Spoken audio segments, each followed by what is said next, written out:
Hello friends, welcome to another new video. तो आज के ভিডিওতে নিয়ে চলে এলাম রাজ্যের one of the biggest university, যে ইউনিভার্সিটির নাম হচ্ছে বর্ধমান ইউনিভার্সিটি। বর্ধমান ইউনিভার্সিটি আমাদের রাজ্যের one of the leading university, যে ইউনিভার্সিটিতে কিন্তু এমএ, এমএসসি, এমকম, এমবিএ এর মতো কোর্স করানো হয়ে থাকে, সাথে সাথে বিএড এর মতো কোর্স কিন্তু করানো হয়ে থাকে। আমরা বর্ধমান ইউনিভার্সিটির 2023-24 সেশনে বিএড, এমবিএ এবং পিজির বিভিন্ন যে সাবজেক্ট রয়েছে এমএ, এমএসসি, এমকম, সেখানে কি কি বলা হচ্ছে each and every point detail জানবো এই ভিডিওতে। সুতরাং যারা নতুন আছো এই চ্যানেলে অবশ্যই চ্যানেলটিকে সাবস্ক্রাইব করে পাশে থাকা বেল আইকনটি ক্লিক করে দাও, যাতে সমস্ত তথ্যগুলো তোমরা টাইম টু টাইম এখান থেকে পেয়ে যাও। এবং বর্ধমান ইউনিভার্সিটির পিজির অ্যাপ্লিকেশন যদি তোমরা দেখতে চাও স্টেপ বাই স্টেপ প্রসেস, তাহলে তোমাদের এই ভিডিওটা দেখতেই হবে, যেখান থেকে তোমরা ডিটেলটা কিন্তু জানতে পারবে। তবে হ্যাঁ, বর্ধমান ইউনিভার্সিটিতে কিন্তু অনেকগুলো সাবজেক্ট এমএ, এমএসসি, এমকম এবং এমএসসিতে এমকম এর ক্ষেত্রে, এম এর ক্ষেত্রে অনেকগুলো সাবজেক্ট রয়েছে। আমি একটা ভিডিওতে দেখাতে পারবো কিনা বুঝতে পারছি না, যদি না দেখাতে পারি তাহলে কিন্তু আরেকটা ভিডিও আমি তোমাদের জন্য বানাবো। তো চলো অন স্ক্রিন তোমাদেরকে দেখিয়ে দিই। চ্যানেলে নতুন হয়ে থাকলে সাবস্ক্রাইব করে পাশে থাকা বেল আইকনটি ক্লিক করে দাও, যাতে সব তথ্যগুলো পেয়ে যাও। এবং বুঝতেই পারছো পিজি অ্যাডমিশনের একের পর এক ভিডিও দিচ্ছি, তার জন্য প্লিজ লাইকটা অবশ্যই করো, কেননা তোমাদের জন্যই কিন্তু পরিশ্রমটা করছে। এবং বলে রাখা ভালো, কোনো ভিডিওর নোটিফিকেশন যাবে না, নোটিফিকেশন না গেলেও তোমরা একটু মাঝে মাঝে এসজি টিউটোরিয়াল গাইডকে সার্চ করে তোমরা দেখতে থাকো। চলো আমরা চলে এসেছি বর্ধমান ইউনিভার্সিটির পিজি অ্যাডমিশন পোর্টালে। ঠিক আছে, এই পোর্টালেই কিন্তু এবার অ্যাডমিশন হতে চলেছে। আমি মোটামুটি তোমাদের পিজি অ্যাডমিশনের অ্যাট ফার্স্ট তোমাদের এমএসসি এবং বিএডটা বলে দিচ্ছি, এরপরে এমএ, এমকমটা বলে দেবো। ঠিক আছে, তো প্রথমত ইনফরমেশন শিট যেটা দেওয়া রয়েছে সেটা একদম ফার্স্ট অফ অল আমি তোমাদের বলে দিই, তারপরে বিএডটা বলে দিচ্ছি এর সাথে সাথেই। তো পিজি অ্যাডমিশন হতে চলেছে বর্ধমান ইউনিভার্সিটি। দেখো বর্ধমান ইউনিভার্সিটিতে কী কী সাবজেক্ট রয়েছে, এতগুলো সাবজেক্ট কিন্তু বর্ধমান ইউনিভার্সিটিতে পড়ানো হয়। মোটামুটি বায়োটেকনোলজি, তারপরে বটানি, chemistry, environmental science, geography, mathematics, microbiology, physiology, দেখো এতগুলো সাবজেক্ট কিন্তু আমরা পড়তে পারছি, তোমরা ভালো করে দেখে নাও। এলিজিবিলিটি বলা হচ্ছে এমএসসির ক্ষেত্রে, এমএসসি কোর্সের ক্ষেত্রে এলিজিবিলিটি বলা হচ্ছে 50% মার্কস কিন্তু অনার্স লেভেলে তোমাদের থাকতেই হবে, এবং 45% মার্কস এসসি, এসটি, ওবিসি যারা রয়েছে, পিডব্লিউডি তাদের জন্য। দেখো এখানে যোগ্যতা কি বলা হচ্ছে, প্রথমত কম্পিউটার সায়েন্সে ভর্তি হতে গেলে তোমাদের বিএসসি অথবা বিসিএ, কম্পিউটার সায়েন্সের এতগুলো যে ব্রাঞ্চ রয়েছে এখান থেকে তোমরা পড়লে আবেদন কিন্তু করতে পারবে, অথবা বিটেক করলেও তোমরা করতে পারবে। এমএসসি বায়োটেকনোলজির ক্ষেত্রে দেখো এতগুলো সাবজেক্টে যদি তোমরা অনার্স পড়ে থাকো তোমরা আবেদন করতে পারবে। এমএসসি বটানির ক্ষেত্রেও এতগুলো সাবজেক্টে অনার্স, বটানি অনার্স পড়তে হবে, কেমিস্ট্রি, জিওগ্রাফি, তারপরে ফিজিক্স, মাইক্রোবায়োলজি, ফিজিওলজি, এতগুলো সাবজেক্টের জন্য এই সাবজেক্টে অনার্স থাকলে তোমরা আবেদন করতে পারছো, অর্থাৎ অনার্স থাকতেই হবে। তারপরে স্ট্যাট রয়েছে, জুওলজি রয়েছে, নিউট্রিশন, পাবলিক হেলথ রয়েছে। তো এই সাবজেক্ট এবং এর যোগ্যতাটা এই বলা হচ্ছে। এমএসসি মলিকিউলার বায়োলজির ক্ষেত্রে দেখো এতগুলো সাবজেক্টে যদি তুমি অনার্স পড়ে থাকো তবে তুমি এখানে আবেদনযোগ্য, এবং এমবিবিএস, বিটিএস বা বিই বা বিটেক যারা করেছে তারাও আবেদনযোগ্য। তারপরে ইলেকট্রনিক্স এবং কমিউনিকেশনের ক্ষেত্রে ফিজিক্স এবং ইলেকট্রনিক্স অনার্স থাকলে আবেদনযোগ্য, এবং এমএ, এমএসসি সাইকোলজির ক্ষেত্রে সাইকোলজিতে অনার্স থাকলে কিন্তু আবেদনযোগ্য।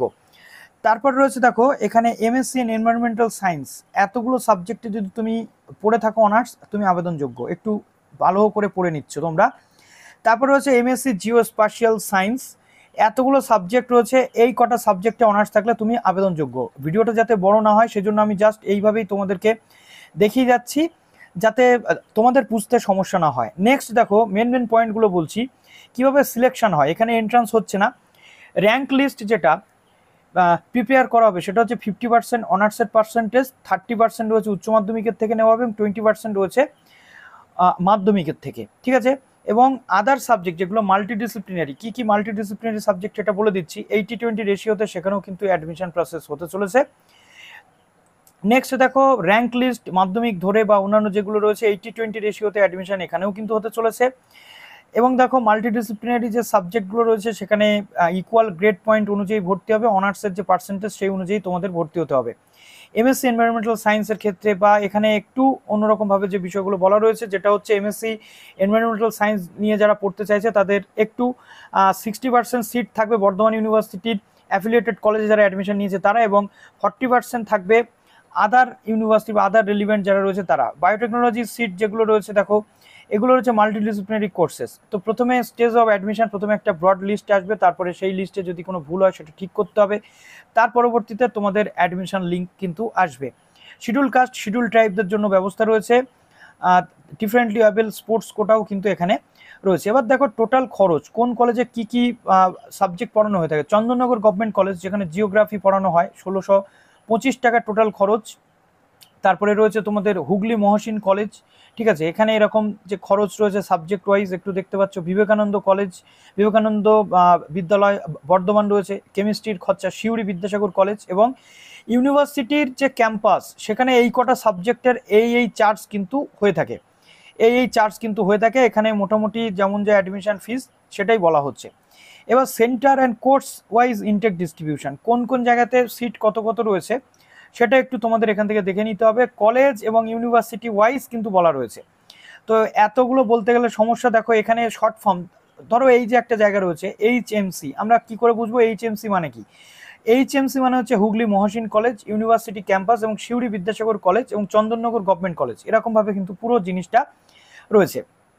তো মোটামুটি ক্লাসেস থেকে শুরু করে যে বিষয় সেগুলো এখানে বলা রয়েছে। এবার যে এখানে তোমাদের একটা জিনিস বলি, 1 তারিখ থেকে শুরু হচ্ছে ফর্ম ফিল আপ, 15 তারিখে কিন্তু ফর্ম ফিল আপের লাস্ট ডেট। এবং এখানে অ্যাসেসমেন্ট যেটা যা কিছু যা আপলোডেড টেস্টিমোনিয়াল সেটা 18 থেকে 19। এবং এখানে publication of provisional broad list যেটা 20 তারিখে তোমাদের আসবে। তারপর তোমাদের পাবলিকেশন অফ ফার্স্ট লিস্ট যেটা শর্ট লিস্টেড ক্যান্ডিডেট 20%-এর জন্য আসবে। তারপরে অনলাইন কাউন্সেলিং যেটা গুগল ম্যাপের গুগল ফর্মের মধ্যে দিয়ে হবে 26 তারিখে। তো এইভাবে পুরো প্রসেস কিন্তু তোমাদের হতে চলেছে। তারপরে লিস্ট আসবে, অনেকগুলো প্রসেস রয়েছে। এরপর ফর্ম ফিল আপের যে জিনিস সেটাও কিন্তু তোমরা দেখতে পাবে এবং ডিটেল এখানে দেওয়া রয়েছে। যদি কোনো প্রবলেম হয় এই জায়গাগুলোতে তোমাদের কিন্তু যোগাযোগ করতে হবে, ডিপার্টমেন্ট ওয়াইজ যে হেড রয়েছে তাদের কন্ট্যাক্ট ডিটেল, ঠিক আছে। তো MSCটা গেল। এবার আমরা নেক্সট আমরা চলে আসছি B.Ed। তো বর্ধমান ইউনিভার্সিটিতে কিন্তু B.Ed এর যে জিনিস, তো বর্ধমান ইউনিভার্সিটিতে যে গোলাপবাগ ক্যাম্পাস রয়েছে সেখানে B.Ed এর যে কোর্স সেটাও কিন্তু করানো হয়, 2 বছরের যে B.Ed সেটাও করানো হয়। ইম্পর্ট্যান্ট ইনস্ট্রাকশন দেওয়া রয়েছে। তো চলো ইম্পর্ট্যান্ট ইনস্ট্রাকশনটা একটু তোমাদের আমি বলে দিই। অনলাইন অ্যাপ্লিকেশান যেটা 1 থেকে 15 তারিখের মধ্যে শেষ হবে।